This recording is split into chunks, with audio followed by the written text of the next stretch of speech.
1979. Broken Bay, where the Hawkesbury River opens its mouth to the Pacific Ocean. George and Jan Keeley had moored their houseboat for the night in the sheltered waters of the bay. The weather had turned.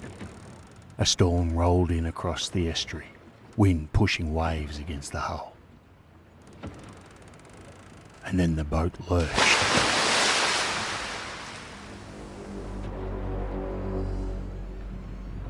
Not a sway, not the roll of heavy weather.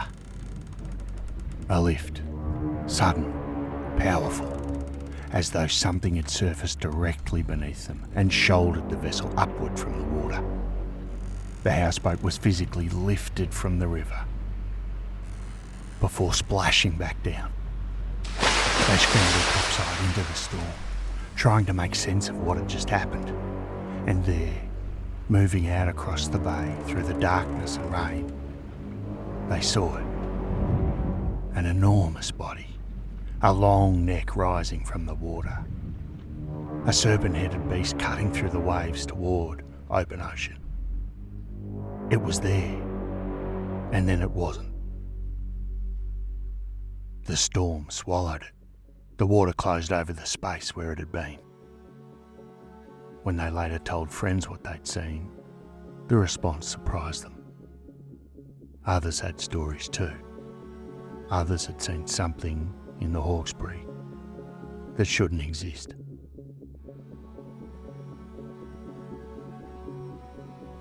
Welcome to Struth, the podcast where we explore Australia's most perplexing mysteries. And this is the story of the Hawkesbury River monster.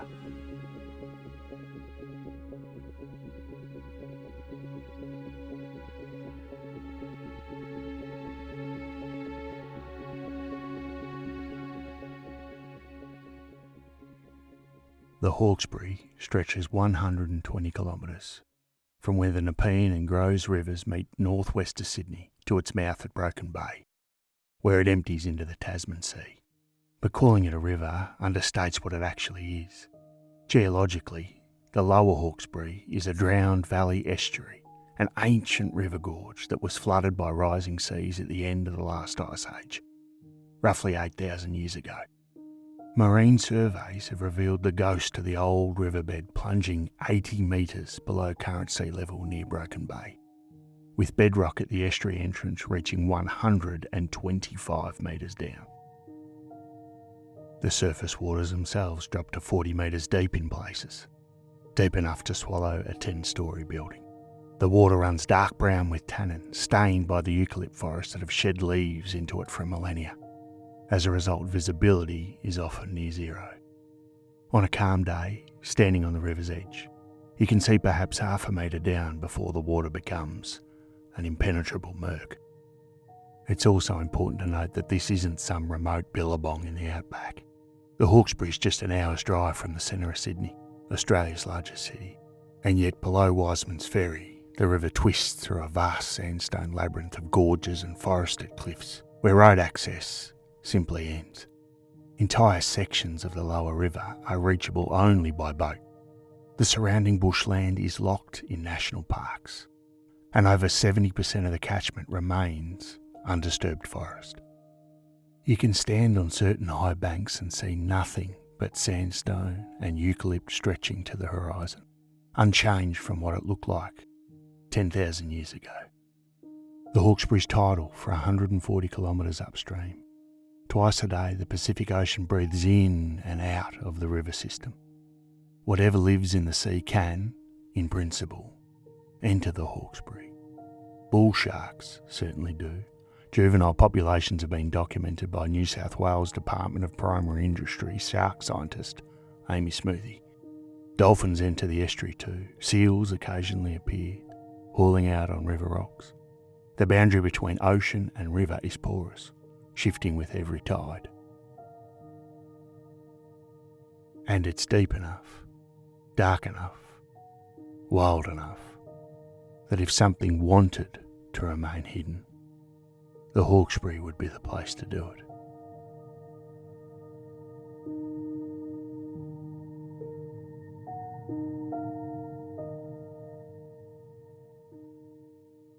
The traditional custodians of this river, the Durug people, whose country encompasses the southern and western banks, have a name for it that predates European arrival by tens of thousands of years. They call it Jurubin, and they have stories about what lives in its deepest reaches. They've maintained a continuous relationship with Jurubin for approximately 50,000 years. Let that number just settle in for a moment. 50,000 years.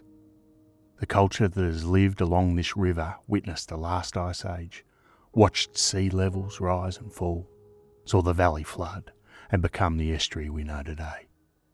Their connection to this landscape is encoded in rock art that covers the sandstone walls throughout the catchment. There are over 800 recorded sites in the Popperine National Park alone, with engravings dating back 3,000 to 7,000 years. And among these engravings, on the biggest bends of the river at Cateye, are images that tell the story of Gurungati, the great eel. Gurungati is a powerful creation ancestor spirit who dwells in the river's deepest places. According to Durug tradition, which has been documented through the collaborative Jurubin project with University of New South Wales historian Professor Grace Karskens, Gurungati is a gigantic eel being. And here's the question that sits at the heart of this case. The question that makes it more than just another cryptid hunt. What if a deep cultural memory maintained across 50,000 years encodes something real? Something the river has always held.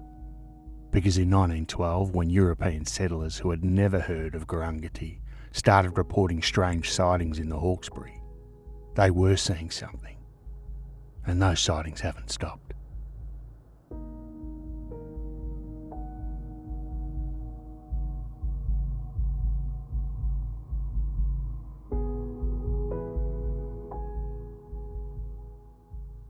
The first verifiable newspaper account appeared in 1912 in Sydney's Evening News under the headline, "Was it the Bunyip?"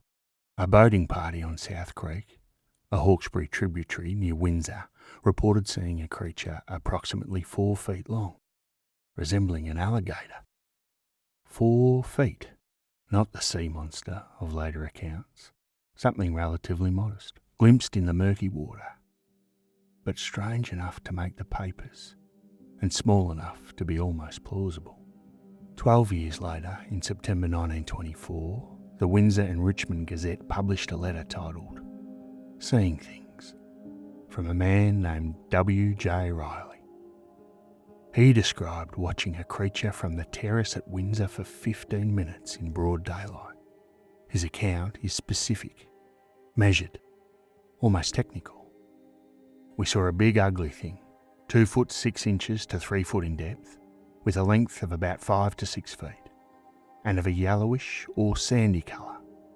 It had a square fish tail, and it was a nasty looking animal.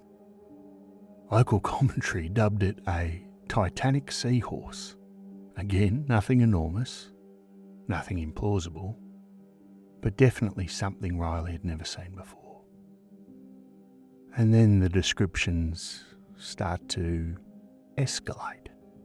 In 1945, a witness named John Nelson reported seeing an ugly, snake-like head raising 10 feet above the water on a neck 2 feet thick.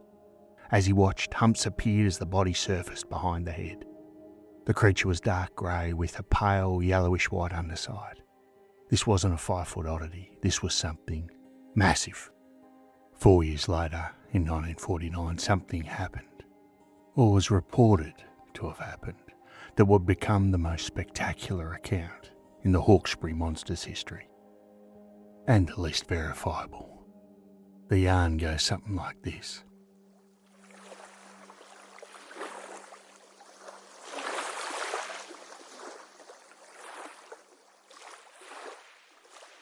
On a property along the river's edge, somewhere in the middle reaches, the exact location was never recorded, or if it was, it's been lost.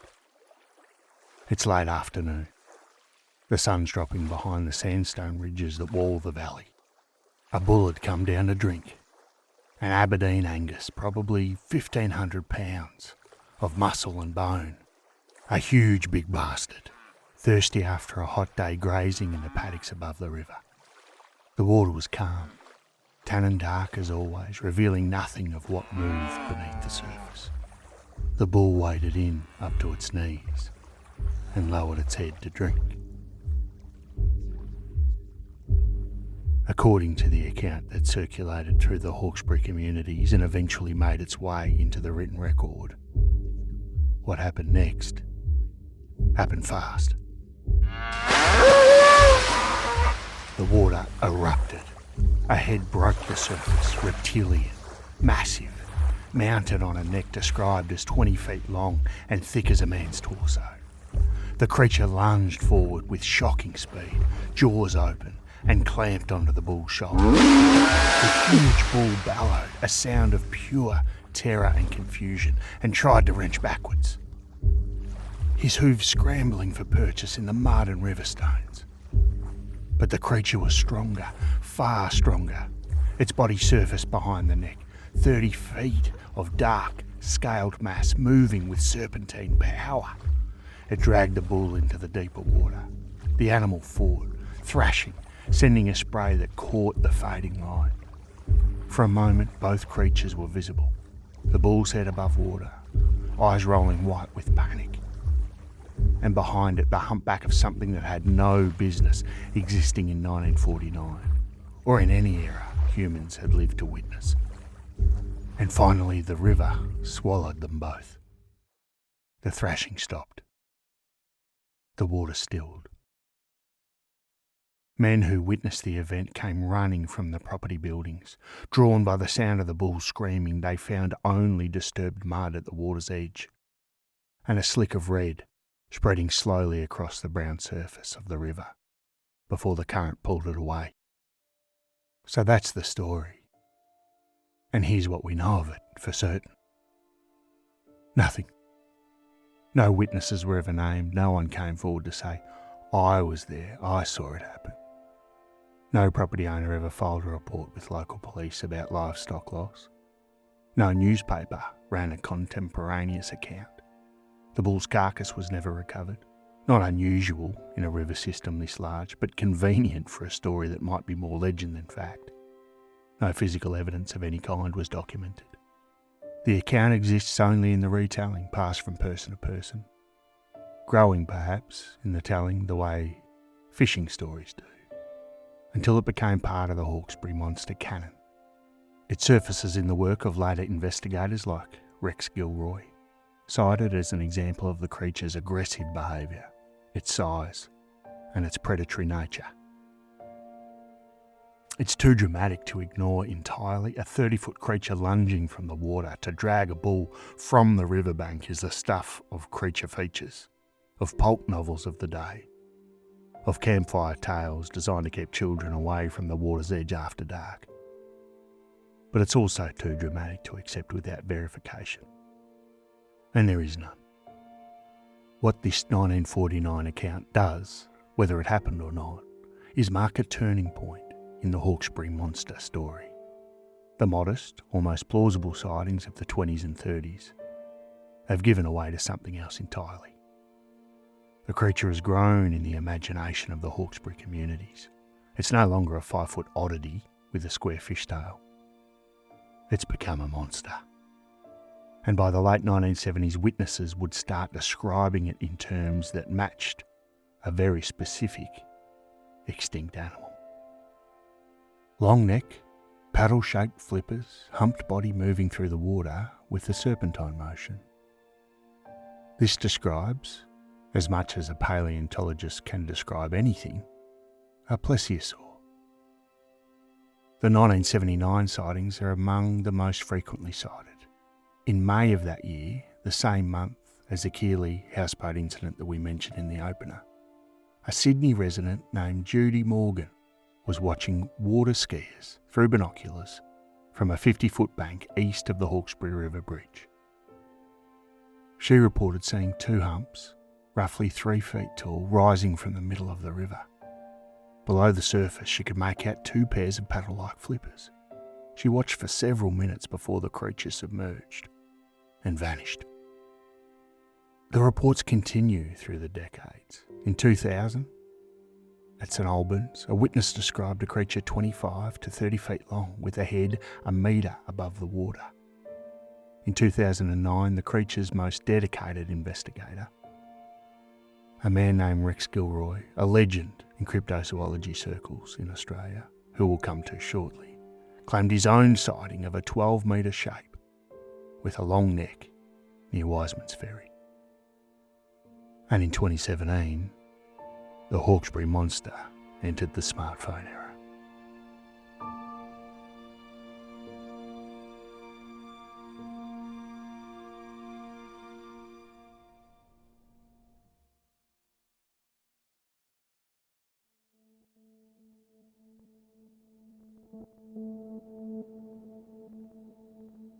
Fetty Ada, a 65-year-old kebab shop owner who was out on the water near Patonga with his family when they spotted something in the river. He filmed it on his phone, grainy footage of a dark shape moving through the water, something breaking the surface. He told Yahoo News Australia it looked human the way it lifted its head up. It looked over towards us like, who are these people? The video, as you could imagine, went viral. Local marine rescue volunteers reviewed the footage. Felicity Brownrigg, Secretary of Hawkesbury River Rescue, offered a deflating assessment. My guess would be that it's a seal. A seal. Not a plesiosaur. Not a surviving marine reptile from the Cretaceous period. Just a seal that had wandered into the estuary from the Pacific doing what seals do. But here's what makes the pattern of sightings compelling, even if most of them probably are seals or bull sharks or floating logs seen from an unfortunate angle in the murky water. They seem to cluster at specific locations along the river. Wiseman's Ferry, where the river narrows through sandstone gorges, is the most frequent hotspot. Then Mooney Mooney and Long Island, the Brooklyn area, Broken Bay and Pittwater, and as far upstream as Windsor. The geographic spread runs from deep inland to the open estuary. The sightings span more than a century, and most of the witnesses, particularly the early ones, had never heard of a Hawkesbury River monster before they saw something strange in the water. W.J. Riley in 1924 wasn't primed to see a creature. He was just a man standing on a terrace in Windsor who watched something ugly and yellow with a square fishtail for 15 minutes and couldn't make any sense of it. And that's the thing about this case. If we strip away the obviously embellished accounts, ignore the 30-foot creatures dragging bulls from the riverbank, you're still left with a core of sober, daylight observations by people describing something they couldn't identify in a river that is deep enough and dark enough and wild enough to hide almost anything. Rex Gilroy died in April 2023 at the age of 80. For 58 years before that, from 1965 until his death, he investigated the Hawkesbury River monster with an intensity that bordered on obsession. He was a cryptozoologist, self-taught, head of the Australian Unknown Animals Investigation Centre, based in Katoomba in the Blue Mountains. He and his wife Heather compiled hundreds of sighting reports over more than 5 decades. They conducted stakeouts along the river. They interviewed witnesses. They published in Nexus magazine and local newspapers. Over the decades, Gilroy developed a theory, and it was quite extraordinary. He believed the creatures were surviving marine reptiles from the Cretaceous period, breeding offshore in the Pacific and entering the river to lay eggs. He estimated a breeding population of 300 to 600 animals. Not a lone survivor, not a remnant population clinging to existence, a thriving colony of animals that science insisted had gone extinct 66 million years ago. It seems to me that we do have a race of creatures that are officially extinct, yet they are still with us, he told reporters. I believe it's a marine reptile of some sort that scientists should really start taking an interest in. Gilroy discovered an Aboriginal rock engraving at Brisbane Waters near Gosford that he interpreted as depicting a plesiosaur-like animal.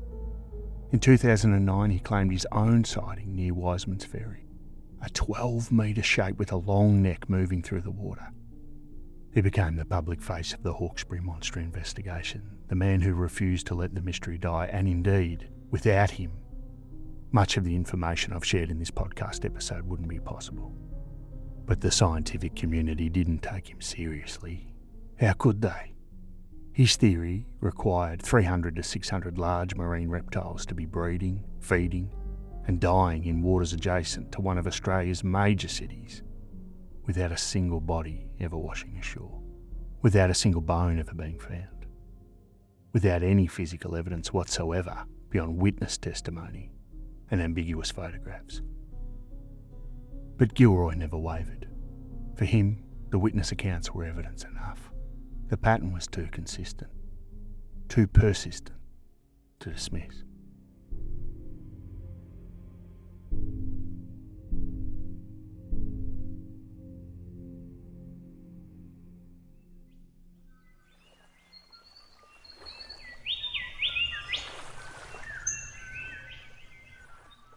December 14th, 1936. It was a hot summer morning. A group of young men had come down to the creek for a swim, seeking relief from the heat. 16-year-old George Lundberg waded in on the harbour side of the bridge, the water cool and murky around his legs. His friends were nearby, calling out to each other, mucking about, enjoying the day. And then Lundberg cried out, screamed. His friends turned, expecting a joke. Someone had grabbed his leg from under the water maybe, or he'd stepped on something sharp. But then they saw his face. The water around Lundberg had turned red. He was thrashing, trying to move toward the shore, but something held him down. Something in the murk beneath the surface had him, and it was pulling. His friend James Connor moved closer, trying to see what had happened. Through the churning, bloody water, he couldn't make out the creature itself. Just the movement, the power. And then for a brief moment, a tail, thick, muscular, swished above the surface before disappearing back into the dark water. Lundberg's left leg had been torn off below the knee. His friends dragged him from the water, trying desperately to stop the bleeding, to get him to hospital. But the damage was catastrophic, and the youth died soon after.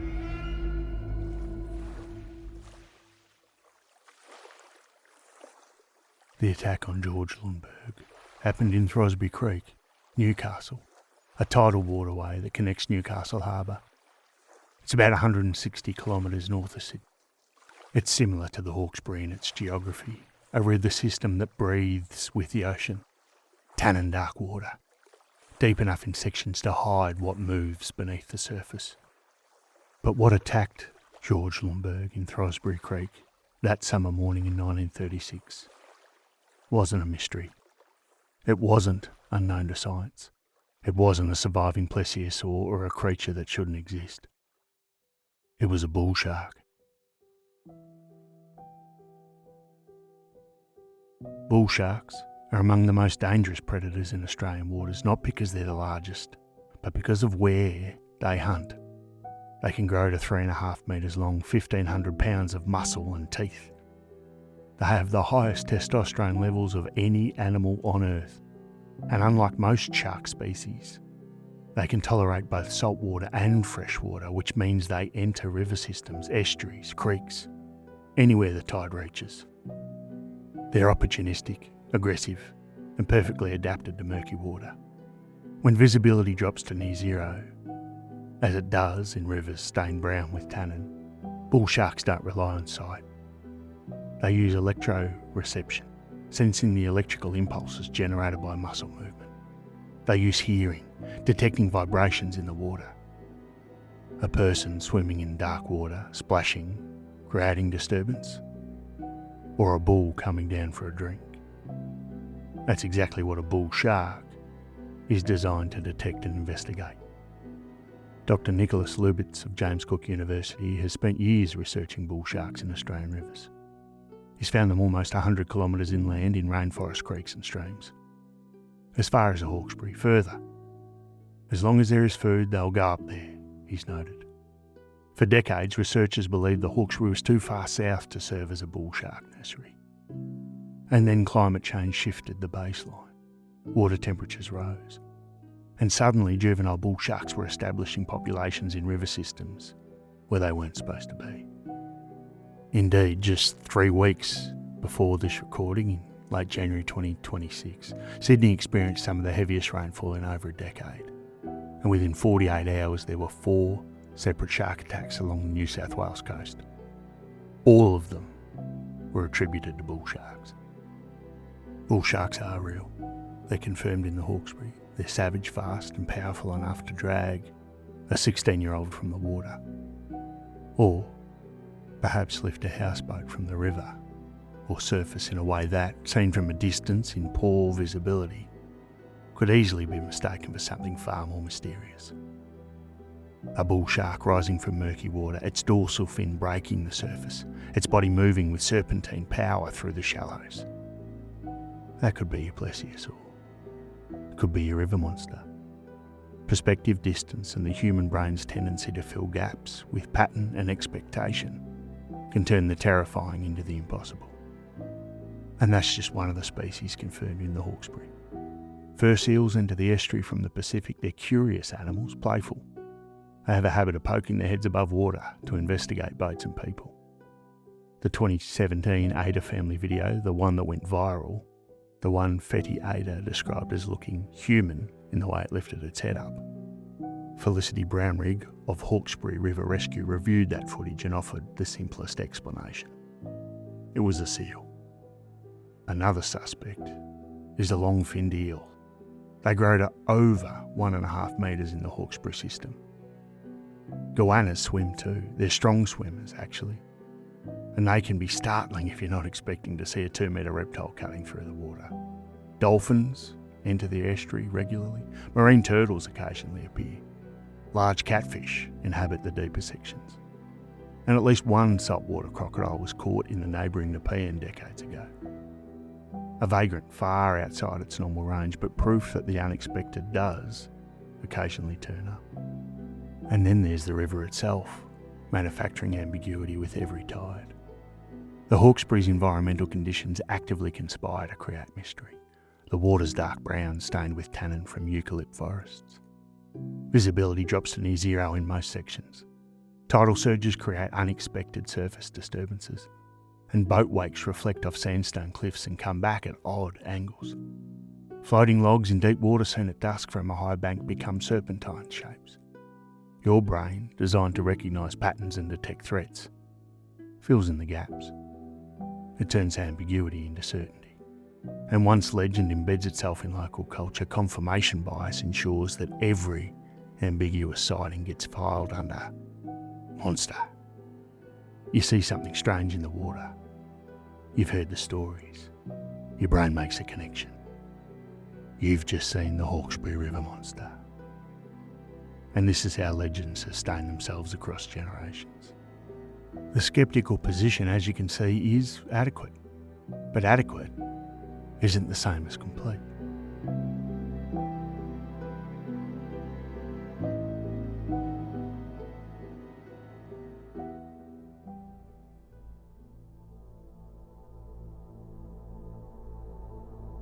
The Hawkesbury River isn't some shallow creek where every square metre has been surveyed and catalogued. It's a drowned valley estuary with sections that plunge 40 metres deep, deeper than Sydney Harbour's deepest holes, winding through sandstone gorges where road access doesn't exist, and vast stretches of undisturbed forest reach to the horizon. 70% of the catchment remains protected wilderness. Entire sections of the river are reachable only by boat, and it is connected directly to the Pacific Ocean. Whatever lies in the Tasman Sea can enter this river twice every day with the tide. The ocean breathes in and out of the Hawkesbury for 140 kilometres inland. The confirmed ecology of this river already includes animals that weren't supposed to be there. Bull sharks are now breeding in a system that was considered too far south for juvenile populations until researchers discovered them anyway. Climate change shifted the baseline. Species ranges are expanding. What we thought we knew about what belongs in the Hawkesbury has already been proven, scientifically, wrong. And no systematic scientific investigation has ever been conducted into what actually lives in the deepest channels of the Hawkesbury. No sonar surveys specifically targeting unknown fauna. No environmental DNA analysis, the kind that can detect species from genetic traces left in the water. No sustained underwater camera deployment in the 40-metre depths, where visibility is zero and the water runs dark as ink. No coordinated effort to catalogue what exists in those drowned valleys that were carved when sea levels were lower, and Australia was a different continent entirely. Science hasn't proven that monsters exist, but science also hasn't bothered to look. The Hawkesbury runs dark and deep, in the narrowest gorges where sandstone cliffs rise 200 metres on either side, and the river drops 40 metres straight down. The water is the colour of a strong cup of tea. On a calm day, in good light, you can see perhaps half a metre down before everything becomes murk. And below that, we don't really know. Struth.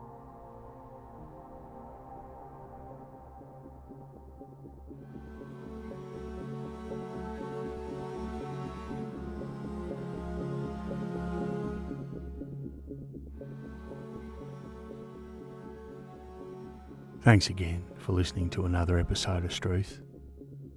I'd really appreciate it if you gave the show a rating and left a comment. The other thing I'd be really interested to hear from you about is any personal sightings you might have had. Certainly about the Hawkesbury River monster, but about any cryptid, anything strange, any paranormal event you might have had. I'm planning on doing a series of bonus episodes relating to listener tales. So if you've got something crazy you'd like to share, reach out to me, struthpodcast@gmail.com. If you're not a big fan of talking on a microphone, that's okay. You can just write your experiences and send those in to me, and I can give them the Struth treatment and turn them into an episode. Later this week, I'll be releasing another bonus episode of Struth, a fascinating follow-up to A Murderer Takes Tea, the episode about the phenomenal Florence Broadhurst and her unfortunate demise. A couple of weeks after I released that episode, my phone pinged. I got a message from someone who was in the story, the first copper at the scene, and there's a few extra details that he thought I might like to hear about. I'll be sharing those with you soon, here on Struth. Thanks for listening.